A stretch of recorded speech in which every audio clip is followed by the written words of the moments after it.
세상 거처에는요 염려거리들이 많이 있습니다. 캐나다 산불도 났었죠. 올해 캐나다 산불도 있었고 또 모로코에 지진이 일어나기도 했습니다. 그리고 리비아의 홍수 엊그제죠. 거의 23년 9월 10일 날 리비아의 홍수가 또 그 나라를 강타했습니다. 리비아 홍수도 있었고 계속되는 우크라이나 전쟁 그리고 코로나 전염병도 여전히 계속되고 있습니다. 세상의 처처에는 이렇게 염려거리가 많고 여러분들의 부모님들도 염려거리들이 많습니다. 여러분들과 고민을 나누시지 않더라도 직장 문제나 가정 문제나 혹은 생활비 문제나 주택 문제, 물가 상승 등등의 여러 가지 염려거리들이 있으십니다. 여러분들도 염려거리가 있죠.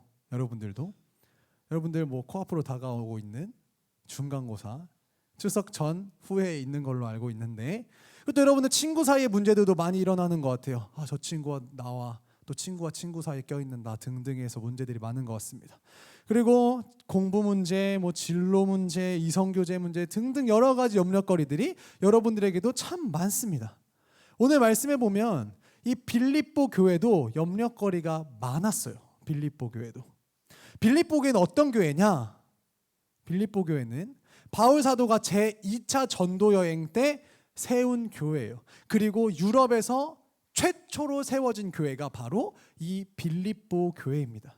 그래서 이 빌립보 교회는 사도 바울이 선교하는 곳에 엄청나게 협력도 잘하고 잘 도와주는 그런 교회였습니다. 근데 이런 빌립보 교회도 염려거리가 있었단 말이에요.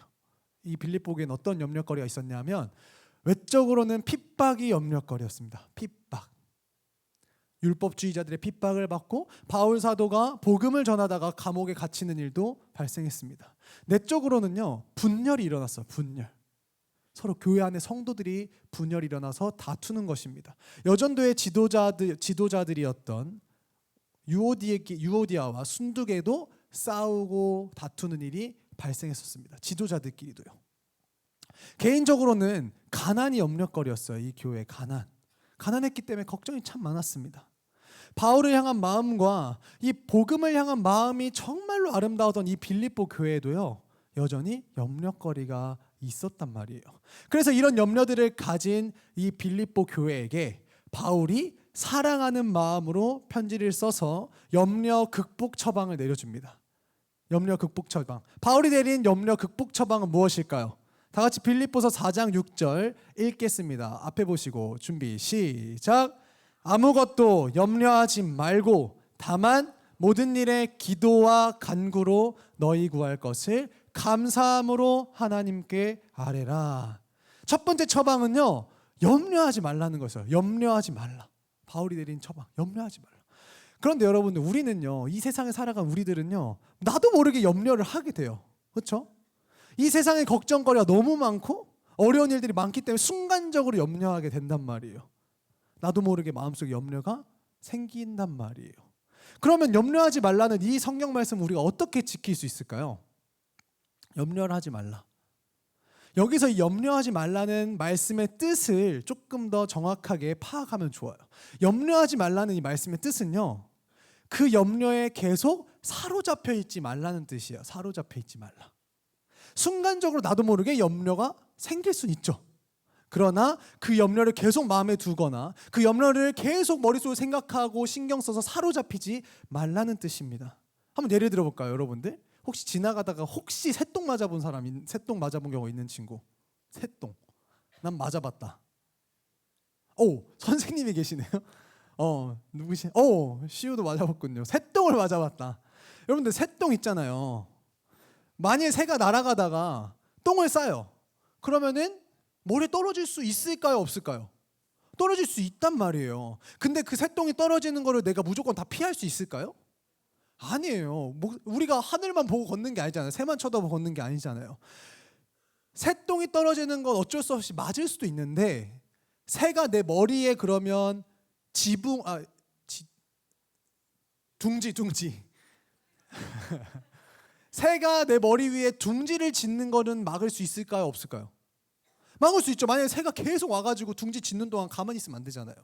둥지 짓지 않도록 할 수 있단 말이에요. 마찬가지예요. 염려도 마찬가지예요. 어렵고 힘든 일을 만날 때 순간적으로 내 마음에 염려가 들어올 수는 있단 말이에요. 새똥 맞듯이. 순간적으로 들어올 수 있단 말이에요. 그러나 그 염려를 내가 계속 사로잡고 있지는 않을 수 있다고요. 둥지 안 짓듯이 못 짓게 하듯이 염려가 나를 사로잡지 않도록 할 수가 있다고요. 그 염려를 마음에 계속 담아두지 않을 수 있다는 이야기입니다. 그럼 왜 염려하지 말라 그럴까요? 왜? 염려 자체는 아무런 해결책이 되지 않기 때문이에요. 시험 얼마 안 남았는데 시험 어떡해? 영어 어떡해? 과학 어떡해? 수학 어떡해? 어떻게 염려만 한다고 해서 시험 성적이 바뀌나요? 아니잖아요. 염려는 백날 해봤자 아무런 영향이 없어요. 염려만 하면서 삶을 보낸다는 건 삶을 허비하는 거거든요. 왜요? 우리들을 억누르고 우리들을 계속 공격하는 이 염려와 걱정들은 지금이 해결되더라도 계속 앞으로 평생 파도처럼 밀려올 것이기 때문이에요. 그래서 첫 번째 처방으로 바울 사도가 얘기하는 겁니다. 염려하지 말라. 염려가 머릿속을 계속 지배하게 하지 마라. 순간적으로 들지언정 이야기를 하는 겁니다. 그리고 바울 사도가 염려하지 말라고 하고 두 번째 처방을 내리는데 그 두 번째 처방이 뭐냐? 기도하라는 거예요. 기도. 다 같이 한 번 더 빌립보서 4장 6절 읽도록 하겠습니다. 시작. 아무것도 염려하지 말고 다만 모든 일에 기도와 간구로 너희 구할 것을 감사함으로 하나님께 아뢰라. 염려의 최고 치료제는요, 기도예요. 기도. 기도해라. 염려의 최고 치료제는요, 하나님께 아뢰는 거예요. 기도하라는 거죠. 염려하지 않으려면 이 내가 가지고 있는 염려가 기도 제목으로 바뀌면 돼요. 오히려 염려가 찾아오거든 그 염려가 찾아오는 이유가 내가 기도하라는 하나님의 신호로 알면 됩니다. 염려가 찾아와요? 기도하면 돼요. 기도. 우리들의 걱정과 염려에 대해서 하루 종일 어떡하지 저쪽까지 하지 말고 그럴 시간에 염려를 놓고 기도하시란 말이에요. 기도. 첫 번째 처방 염려하지 마라. 두 번째 처방 뭐였어요? 기도해라. 그렇다면 우리는 어떻게 기도해야 될까요? 어떻게? 오늘 말씀은 기도해야 되는 방법 두 가지를 가르쳐주고 있습니다. 첫 번째, 어떻게 기도하냐? 그러면 첫째, 간절히 기도하라는 겁니다. 간절히. 다시 한번 읽도록 하겠습니다. 빌립보서 4장 6절 시작. 아무것도 염려하지 말고 다만 모든 일에 기도와 간구로. 여기까지요. 여기서 이 간구는요, 간절하고 긴급한 요청을 얘기하는 거예요. 간절하고 긴급한 거. 나의 필요를 구하는 기도에 해당하는 거죠. 우리의 염려와 근심을 간절하고 긴급하게 하나님 앞에 맡겨드리라는 얘기예요. 온 마음으로 기도하라는 거예요. 들어주시면 들어주시고 안 들어주시면 어쩔 수 없지 하는 게 아니라 정말 간절한 마음으로 하나님께 기도하라는 겁니다. 예레미야 29장 13절 보겠습니다. 너희가 온 마음으로 나를 구하면 나를 찾을 것이요 나를 만나리라. 구하면 만나 주시겠대요. 시편 119장 145절 볼까요? 여호와여 내가 전심으로 부르짖었사오니. 예레미야 33장 보겠습니다. 33장 3절 너는 내게 부르짖으라 내가 내게 응답하겠고. 아멘. 너무 좋습니다. 크고 은밀한 일을 보여주시겠다고, 부르짖으면 응답하시겠다고 분명히 말씀하고 있단 말이에요. 사랑하는 중등부 친구들, 기도는 언제나 온 마음으로 간절하게 하는 겁니다. 옆에 친구들에게 얘기해 보겠습니다. 친구야, 간절하게 기도하자. 표정도 간절하게 하세요. 둘째, 어떻게 기도해야 하냐? 간절하게 기도하고 둘째는 감사함으로 기도하는 겁니다. 감사함으로. 다시 한번 빌립보서 4장 6절 볼 텐데요. 아무것도 염려하지 말고 다만 모든 일에 기도와 간구로 너희 구할 것을 시작. 너희 구할 것을 감사함으로 하나님께 아뢰라. 힘들고 어려운 일을 만났다고 해서 불평하거나 원망하지 말고 오히려 감사함으로 기도하라는 거예요. 우리는 어떻게 감사함으로 기도할 수 있을까요? 그런 상황 속에서 어떻게? 이 감사로 기도한다는 건 이런 거예요. 우리가 가지고 있는 염려에 대해서 우리를 돌보시고 이 염려와 걱정들을 해결해 주실 수 있는 분이 바로 나의 하나님이라는 사실을 믿는 믿음의 표현이 감사예요. 그렇기 때문에 우리는 하나님이 내 모든 염려와 근심과 걱정들을 해결해 주실 수 있는 분이심을 믿고 맡겨드리면서 감사로 기도할 수 있는 거죠. 그렇게 감사로 기도를 할 수 있는 믿음을 가지면 좋겠습니다. 옆에 친구들에게도 이야기합시다. 친구야, 감사함으로 기도하자. 그래, 감사함으로 기도해야 돼요. 사랑하는 중등부 친구들, 염려하고 걱정하고 있는 문제들이 여러분들 가운데 있습니까? 염려가 잠깐 들어올 수는 있어요. 그러나 염려가 잠깐 들어올 때라도 하고 지나가도록 하란 말이에요. 간절히 기도하라고요. 염려 떨쳐내고 간절히 기도하십시오. 그리고 감사로 기도하는 거예요. 내 염려들을 하나님께 맡겨 드리는 겁니다. 그리고 순간순간 염려가 찾아올 때마다 그 순간 길을 갈 때라도 기도하라고요. 기도.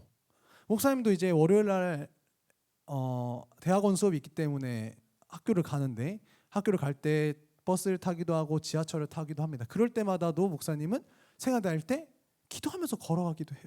지하철 그 지옥철이죠. 이제 막 낑겨가지고 그때도 이제 기도하기도 하고, 그 모든 순간에 내가 염려가 있는 그 순간이면 언제라든지 내 속으로도 기도할 수 있잖아요. 기도하라는 얘기입니다. 어떤 상황 속에 있든지. 그러면 우리가 이렇게 염려 안에서 염려를 가지고 하나님 앞에 기도하면 우리들은 어떤 응답을 받을까요? 다 같이 읽을 텐데 목사님이 6절 읽고 여러분들이 7절 읽도록 하겠습니다.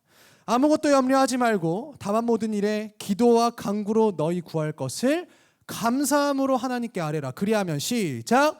그리하면 모든 지각에 뛰어난 하나님의 평강이 그리스도 예수 안에서 너희 마음과 생각을 지키시리라. 우리가 염려가 있을 때 전심을 다해 구체적으로 하나님께 기도한다면 하나님의 평강이 우리의 마음과 우리의 생각을 지켜주신다는 거예요. 여기서 지키다라는 표현은 공격으로부터 지킨다는 걸 얘기해요.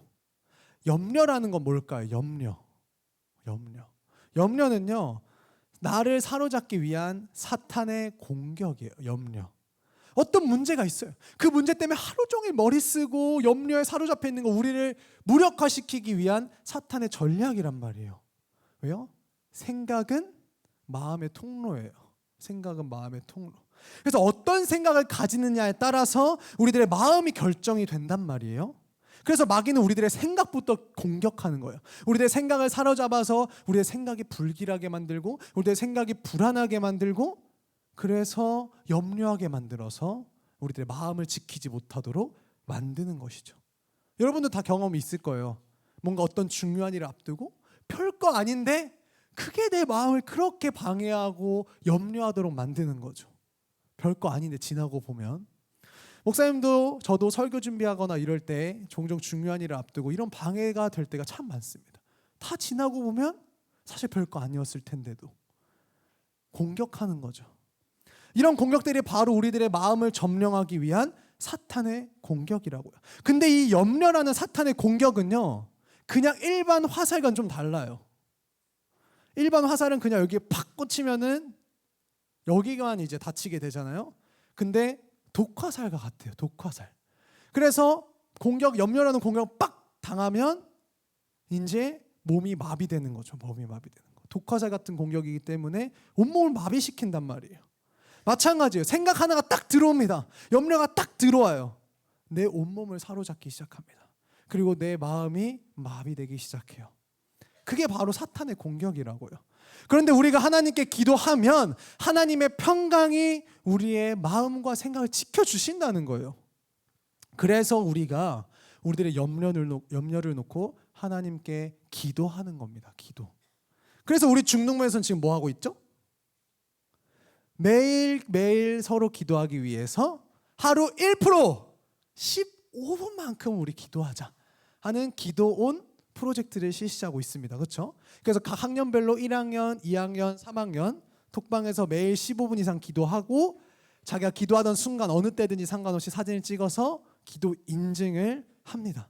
서로 기도의 동역자가 되어서 서로 기도의 불꽃이 되어서 활활 타오르는 거죠. 이렇게요. 실제 기도 단체톡 캡처해온 거거든요. 이제 기도원 프로젝트 안에서 기도 제목을 나누기도 합니다. 그 기도 제목이 응답이 되는 것도 목사님 보았어요. 너무 기쁘더라고요. 그리고 또한 자기 마음속에 있는 염려를 솔직하게 친구들 앞에서 내려놓고 기도 제목을 요청하기도 합니다. 기도 제목 나눈 친구들도 있었어요. 그래서 기도 제목은 이렇게 가려놓은 거긴 한데, 이렇게도 계속해서 일주일 단위가 아니라 매일매일 지금도 하루 15분 이상 기도하고 기도 인증하고 기도했다고 서로가 기도의 장작이 되어서 기도의 불꽃이 되어서 활활 타오르는 거예요. 서로를 위해 기도해주는 기도의 불꽃이 되는 중등부가 되면 좋겠습니다. 참여하고 싶은 친구는 언제든지 목사님에게 개인톡 보내세요. 사랑하는 중동모 친구들, 야외에서 캠프파이어 해본 적 있나요? 네, 어둠이 밀려올 때, 어두울 때 다 요즘 또 가을이죠. 이제 캠핑 처치도 시작되고 하는데 가을에 딱 어둠 몰려올 때 불을 켜가지고 이 감성, 이 불을 키우면 여러분들 어둠은 어떻게 되나요? 어둠은 바로 사라집니다. 빛의 부재가 어둠이거든요. 바로 그냥 동시에 그냥 사라져 버리는 거예요. 어둠이 밀려올 때 불을 피우면 어둠은 사라지고 이 불 주변은 절대로 어둠이 다가올 수 없습니다. 불이 있는데 어둠이 공존하고 있다? 말이 안 되는 얘기예요. 이처럼 우리들은 수많은 염려거리들을 가지고 살아갑니다. 공부 염려, 진로 염려, 성적, 친구 관계 등등 염려를 가지고 살아가잖아요. 이 염려거리들이 마치 어둠처럼 우리 가운데 싹 스며들고 있단 말이에요. 이럴 때 불을 피우면 어둠이 싹 사라지는 것처럼 불꽃이 활활 타오르는 곳에는 어둠이 절대로 가까이 올 수 없는 것처럼 기도의 불을 켜면, 기도 온 하면, 기도의 불꽃을 태우면, 기도의 불꽃을 피우면 어둠 같은 염려들은 사라지는 거예요. 사라지는 거. 살다가 염려거리들이 어둠처럼 몰려올 때 여러분들도 똑같을 거예요. 갑갑하고 답답하고 도대체 이걸 어떻게 해야 되나 이런 고민들이 있을 때, 어찌할 바를 모르겠을 때 기억하셨으면 좋겠어요. 기도의 불을 켜시라는 거예요. 기도의 불꽃을 타오르게 하시라는 겁니다. 그러면 염려 같은 이 어둠은 태워지고 어둠 같은 염려는 사라지게 된다고요. 애초에 어둠 같은 염려는 영향을 미칠 수가 없는 거예요. 내 마음속에 기도의 불꽃이 활활 타오르고 있으면 염려가 들어올 수가 없는 겁니다. 불꽃이 타고 있는 곳에 어둠이 올 수 없는 것처럼 말이죠. 옆에 친구들에게 이야기해 주겠습니다. 친구야, 하루 1% 기도의 불꽃을 태우자. 한 번 더요. 친구야, 기도원 프로젝트 열심히 하자. 그래요. 기도의 불꽃으로 염려를 태우고 모든 상황에서 내 생각과 나의 마음을 하나님의 평안으로 지키고 거룩하게 쓰임받는 중등부 되기를 바랍니다. 마지막으로 따라해 보겠습니다. 기도의 불꽃으로 염려를 태우자. 기도하는 우리 중등부 되면 좋겠습니다. 우리 다 일어나서 찬양하겠습니다.